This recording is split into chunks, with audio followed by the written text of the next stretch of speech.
Hello guys, কেমন আছেন? ভালো আছেন? আমি আশা করি ভালো আছি। আপনারাও ভালো থাকবেন। আজকে রান্না হয়েছে শাক, মুরগির মাংস, ডাউল,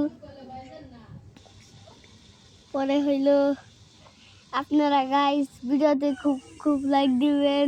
আমরা জানি বড় ভিডিও বড় হারি দোয়া করেন, আমরাও দোয়া করি, লাইক দিয়েন। আপনারা আশা করি ভালো আছেন, আমিও ভালো আছি। আমার সাথে যারা যারা আছে তারাও ভালো আছে।